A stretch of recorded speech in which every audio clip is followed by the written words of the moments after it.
So let's take a quick tour around the keyboard here. As I mentioned before, it has this slate gray color, as my cat wants to socialize right now. It has this slate gray color except for the accent points where you have the left mouse click button right up here, and you have an accent yellow line above the right and left mouse buttons on the trackpad there. You have your Logitech branding in the upper right-hand corner. You have, of course, your media keys, your mute, your lower volume, and your increase volume. And the key presses, let me just press those and be quiet so you can hear them. As you can hear, there's a good click to it. Not obnoxious, but it's a good click to it so you know that you're registering. The touchpad itself does not click. It's not a clickable touchpad. However, you can tap it to select. But what I find most useful on this lapboard or this keyboard, as my cat really wants to play right now, is the fact that you can... Okay, I had to give my cat a little attention there, so I'm sure you'll excuse that. So anyway, what I really like about this lapboard or keyboard is that when you hold it like this, of course you have this little lip here, which makes it easier to hold on both sides. You kind of can rest your index finger on both sides on there. But you can use your thumb to navigate your pointer on your screen, and then use your other thumb over here to do the mouse clicks. And I've never really found another keyboard that does that. And it really makes navigating from the couch very simple, very easy. What it actually really makes easy is dragging and dropping. Because instead of, pressing your mouse button here and then scrolling that way, you can just scroll regularly while you have this button depressed here and move things around. So it really makes things very accessible. It's a really good design on this keyboard. Here's a side view. Again, you do get to see the lip here at the end. That accomplishes a couple of things. Number one, like I mentioned before, it makes a good handle, or at least a good way to rest the keyboard on your index finger. It also houses some of the electronics and the batteries back here, the AA batteries. And it also, if you do put it down, it also gives the keyboard a little bit of a slant if you're going to be typing on it on a flat surface. Of course, the opposite side looks identical. There's really nothing on the bottom here, as you can see. And on the top, the only thing you really can see, of course, in addition to the battery compartment, is this on-off switch. And the predecessor actually had an on-off switch like this, except it did have a little ridge on there, so it would be easy to turn on and off. But this one doesn't seem like it's difficult, because all you have to do is you just get your fingernail in there, turn it off. You have a red little, not indicator, it's not a light or anything, it's just a color behind the button there that tells you that it's off. Then of course you can switch it over and you have a little bit of a green color there that tells you that it's on. Just for reference, the K400 has the on-off switch here, although it has everything labeled, as you can see. On and off, and then it has that little ridge on there which catches your fingernail. On the bottom of the keyboard you have 6 exposed screws in case you would ever need to access the inside of the keyboard. You have 4 rubberized feet, and you do have a sort of a plastic ridge there that I assume will help with the rigidity. If you do put this down and you do type on it, it'll make sure that the keyboard doesn't flex. You also have the Logitech K400 Plus branding in the center of the backside here. I really like the feel of this keyboard. It's a great size. It's the perfect weight. I have typed on keyboards that felt more premium.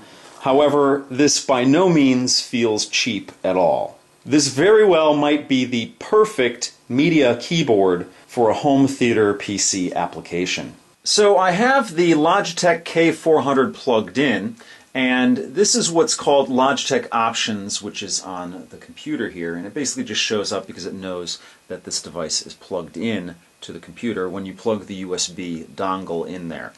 And as you can see, there's a representation of the keyboard there, and it gives you kind of an overview of what you can expect out of the keyboard, how to use it. You have a couple of options up top, or a couple of tabs up top actually, And this one is the keyboard tab up here, and it shows you that you have 1 through 12 function buttons and the things that it does. So if I hit function 1, it's a back. If I hit function 2, it's a home button. Function 3 is switching applications.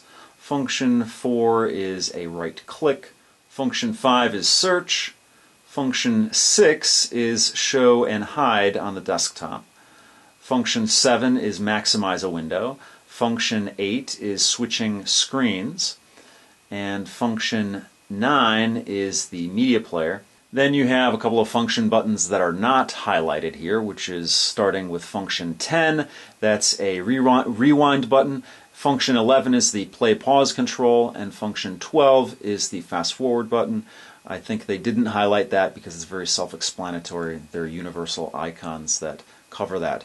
Then function 12 here is sleep, so you can use that button to put the computer to sleep. So it looks like you can, let's see, it says use F1 through F12 as standard function keys. So if you click on this checkbox here, it will just use them for whatever you have them set up for on your computer. But being that this is a home theater PC that I have hooked up to this keyboard here, a lot of these function buttons as they are assigned through here seem very reasonable to me. And I don't generally use function buttons anyway, but it's nice to have some of these things up there. Now, another thing of note that you'll notice on here is that you can actually add devices to that universal USB dongle receiver. As I mentioned earlier in this video, you can have several devices hooked up just to that one dongle. And if you wanted to add a device, you would just go into here.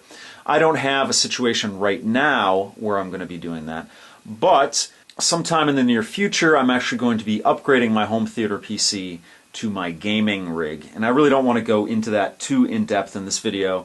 Just stay tuned to my channel if you're interested in that. But what I might end up doing is using this keyboard along with a separate mouse, just in case I want to do some gaming.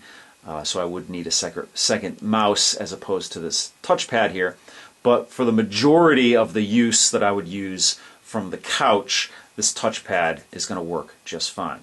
So anyway, let's go up to the point and scroll function, or not function, the point and scroll tab up here. And let's see, scroll direction, traditional, you can actually reverse that if you like. I know some of the trends lately are to reverse the scrolling on touchpads.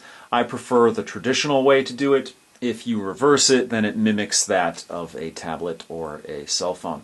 Then you have smooth scrolling, which I have enabled here, and that was by default. Then vertical scrolling, swipe up and down with 2 fingers. I do that always.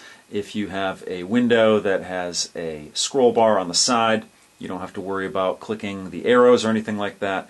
Just like you would do on a laptop, you take 2 fingers and scroll up and down. So I definitely have that enabled. Horizontal scrolling is the same thing. You just use the 2 fingers and you scroll from side to side. Then you have the pointer speed here.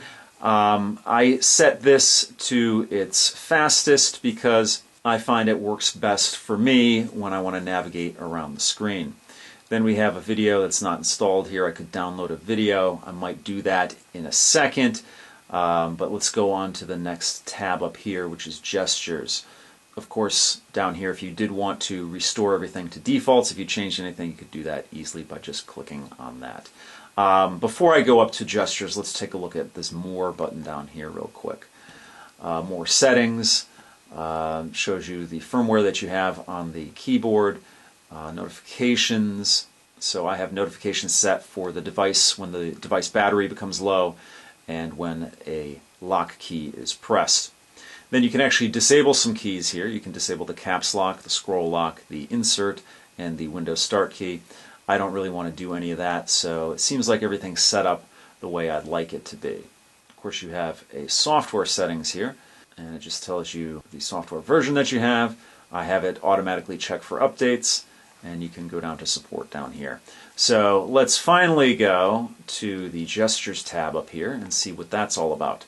Okay, tap to click. Tap with 1 or 2 fingers. That's selected, that's initiated. I like that. That's the way I generally use a trackpad. You can switch between applications. It's disabled currently, but you could actually use it swiping from one edge with 1 finger. I've found that a lot of the gestures that are in Windows, they're interesting to use, but I don't use them on a regular basis. So I generally have them disabled. I tried it out on the Logitech TK820, but I ended up initiating things inadvertently. So generally I have a lot of these things disabled. You can show the charms here, and that would be from swiping from the right edge with 1 finger. Of course, charms are only in Windows 8. If you're on Windows 10, you don't have an option to use those. This computer here is still running Windows 8.1, and the reason behind that is because it's the last version of Windows that has the option of running Windows Media Center, and that's what I have running on this computer here. Then you have the application menu here. If you want to initiate the gesture for that, it's swiping from the top with 1 finger. Again, I have that disabled because, again, a lot of times I just inadvertently do these presses and it becomes kind of aggravating. Zooming, you can zoom by pinching with 2 fingers. So that is initiated, and that's pretty cool. So let's see what this video is here. I might as well see if we can watch it. Well, apparently you can't watch the video. Let's see if it's the same over here. Okay, no video to watch, but pretty much everything is extremely self-explanatory on this, so that's not a big deal. So far, so good. I like the predecessor of this keyboard, and I really like the K400 Plus so far because it fixed my only gripe, which was that shift key. So that's going to do it for this video. If you have any questions or comments, please post them down below. If you like what you see, please subscribe. And as always, if you want to help out my channel, you can give me a thumbs up, you can favorite this video, you can share this video, you can leave me a tip on my YouTube page, or you can actually join my Patreon. All will be extremely appreciated. So thanks so much for watching, and I'll see you guys next time.